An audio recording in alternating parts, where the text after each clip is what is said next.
et bienvenue pour une nouvelle histoire. Le secret de Sylvain.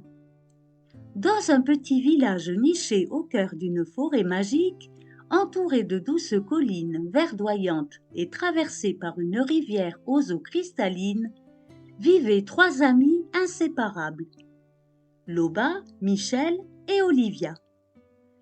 Loba, une petite fille aux longs cheveux noirs tressés et aux grands yeux verts, était connue pour sa générosité et son empressement à aider les autres. Michel, un garçon aux cheveux châtains bouclés et aux yeux couleur noisette, était timide mais d'une empathie et d'un courage remarquables. Quant à Olivia, ses longs cheveux blonds bouclés dansaient autour de son visage joyeux et son rire cristallin résonnait chaque jour dans tout le village. Un beau matin de printemps, alors que les premiers rayons du soleil caressaient les toits des maisons, une nouvelle extraordinaire se répandit comme une traînée de poudre. Une nouvelle famille allait s'installer dans le village. Tout le monde était en effervescence, particulièrement les enfants qui ne tenaient plus en place à l'idée de se faire un nouvel ami. « J'ai entendu dire que c'est un garçon de notre âge !» s'exclama Olivia, ses yeux bleus pétillants d'excitation. « J'aimerais qu'il aime explorer la forêt avec nous », ajouta Michel, rêveur. « On va lui préparer le meilleur accueil possible », décida Loba, déjà pleine d'idées. Pendant les jours qui suivirent, tout le village se mobilisa pour préparer l'arrivée des nouveaux venus. Les adultes nettoyaient et décoraient la maison qui allait les accueillir, tandis que les enfants, sous la direction enthousiaste de nos trois amis, préparaient une visite guidée du village et de ses alentours. « N'oublions pas de lui montrer la cascade arc-en-ciel », rappela Olivia. « Et la grotte aux cristaux chantants », ajouta Michel. « Bien sûr, et nous devons absolument lui présenter Nastasia », dit Loba d'un ton solennel. Nastasia était une vieille dame sage et aimante qui vivait dans la forêt magique. Son regard profond semblait contenir toute la sagesse du monde. Elle connaissait tous les secrets de la forêt et partageait généreusement ses connaissances avec les villageois.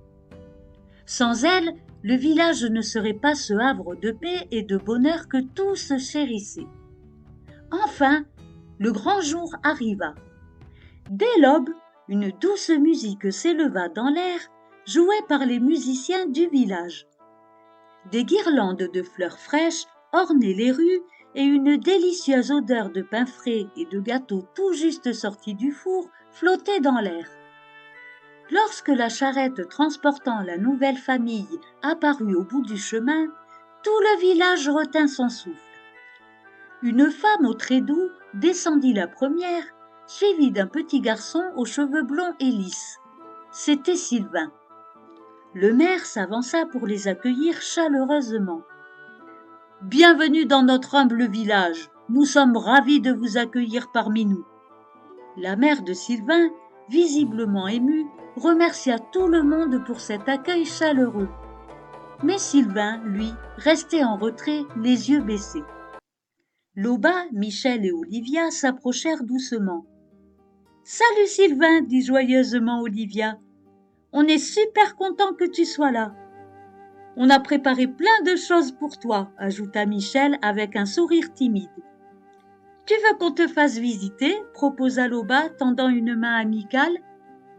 Mais à leur grande surprise, Sylvain murmura un « non merci » à peine audible et se précipita dans sa nouvelle maison, laissant les trois amis perplexes. « Peut-être qu'il est juste fatigué du voyage » suggéra Michel, toujours compréhensif. « Ou timide » ajouta Olivia. « On réessayera plus tard. » Les jours passèrent et malgré les efforts répétés de Loba, Michel et Olivia, Sylvain restait distant. Il ne participait pas aux jeux des autres enfants et passait la plupart de son temps seul. Un après-midi, alors que tout le village se préparait pour le banquet d'accueil dans la forêt magique, les trois amis décidèrent de faire une dernière tentative.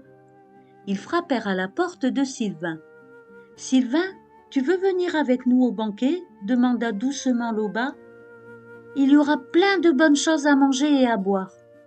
Et on pourrait même te montrer la forêt magique, ajouta Michel. Tu verras, c'est vraiment extraordinaire. Oui, et on te présentera Nastasia, renchérit Olivia. Elle a des pouvoirs magiques incroyables. Pour la première fois, Sylvain sembla réagir. Il ouvrit la porte et les regarda avec un air de défi. Une forêt magique, des pouvoirs, c'est rien ça, dit-il d'un ton dédaigneux. Vous voulez que je vous raconte ce qui est vraiment extraordinaire ? Les trois amis, surpris par ce soudain changement d'attitude, hochèrent la tête, curieux. Mon père, commença Sylvain, est le plus grand mage qui ait jamais existé. Il vit dans un royaume magique tellement immense que votre petit village pourrait y tenir 1000 fois. Il peut voyager dans le temps, traverser les dimensions, et ses pouvoirs sont sans limite. Loba, Michel et Olivia écoutaient bouche bée. Sylvain continua son récit, décrivant des aventures épiques, des créatures fantastiques et des merveilles au-delà de l'imagination. Les jours suivants, à l'école, Sylvain devint le centre de l'attention. Tous les enfants se pressaient autour de lui pour entendre ces histoires incroyables. Il parlait d'un père merveilleux et aimant, de voyages à travers le temps, de batailles épiques contre des forces obscures, mais au fil du temps, Loba, Michel et Olivia commencèrent à avoir des doutes. Si tout cela était vrai, pourquoi Sylvain et sa mère étaient-ils venus vivre dans leur petit village ? Et pourquoi ce père si extraordinaire ne venait-il jamais leur rendre visite ?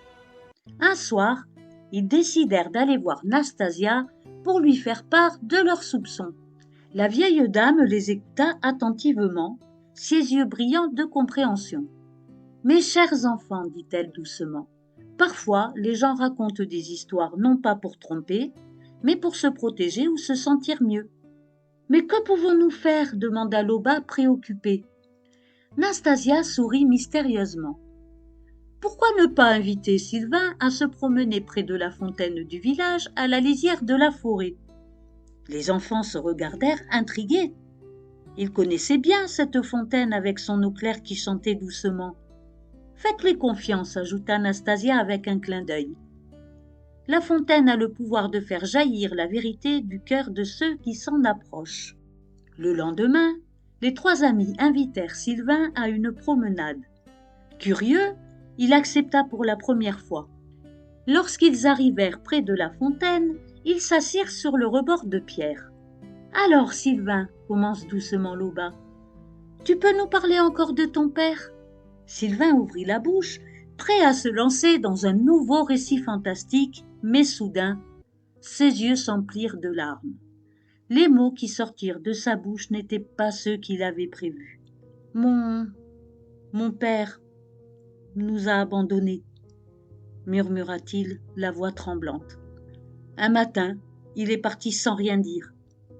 Ma mère et moi, on s'est retrouvés tout seuls. » Le silence tomba, rompu seulement par le doux murmure de l'eau de la fontaine. « Pourquoi tu nous as raconté toutes ces histoires alors ?» demanda doucement Michel.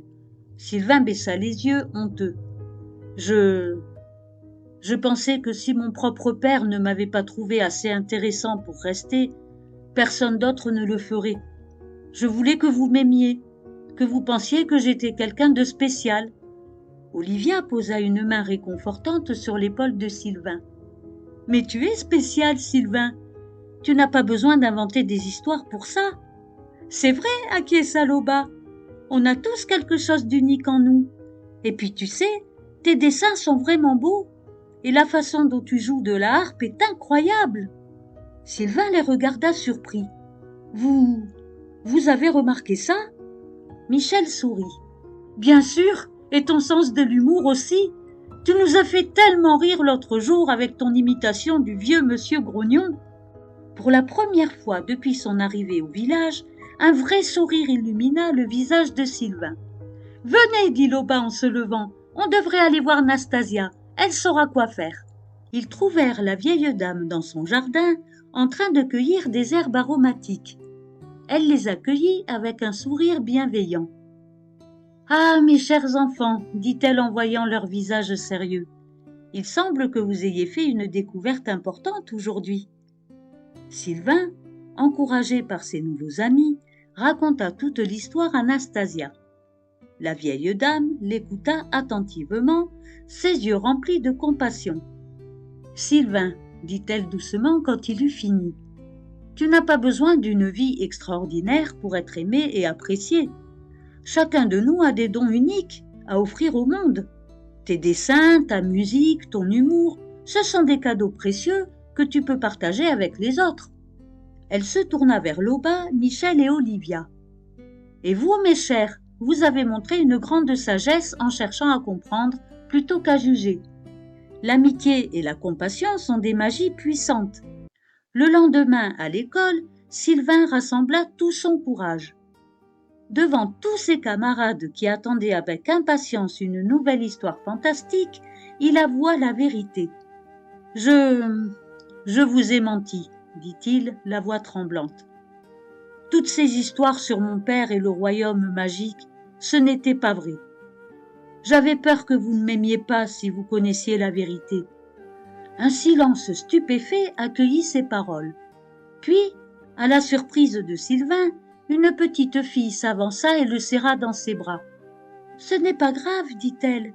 On t'aime comme tu es. » Un par un, les autres enfants s'approchèrent, offrant des mots de réconfort et de pardon.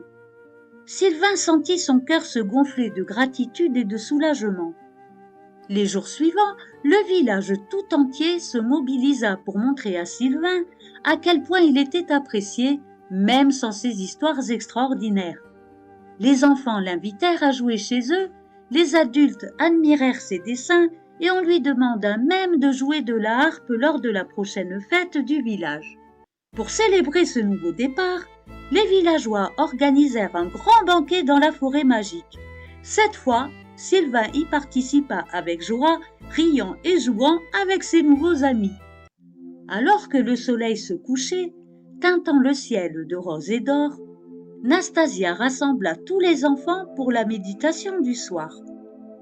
Assis en cercle dans une clairière baignée de la douce lueur du crépuscule, ils fermèrent les yeux et écoutèrent la voix apaisante de la vieille dame. « Respirez profondément, mes chers enfants, » commença Nastasia. « Imaginez une lumière douce et chaleureuse qui brille au centre de votre poitrine. Cette lumière représente votre vérité, votre essence unique. À chaque respiration, elle grandit, s'étend, remplit tout votre corps. » Les enfants respiraient calmement, leur visage détendu et paisible. Maintenant, imaginez que cette lumière s'étend au-delà de votre corps, touchant ceux qui vous entourent. Sentez comme elle les enveloppe d'amour et de compréhension.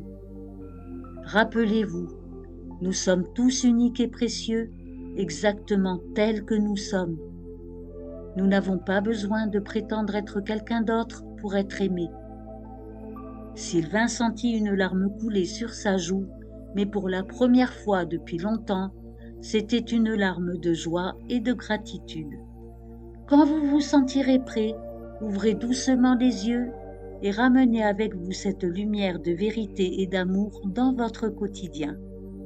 Les enfants ouvrirent lentement les yeux, échangeant des sourires pleins de tendresse. Sylvain regarda autour de lui, son cœur débordant de bonheur.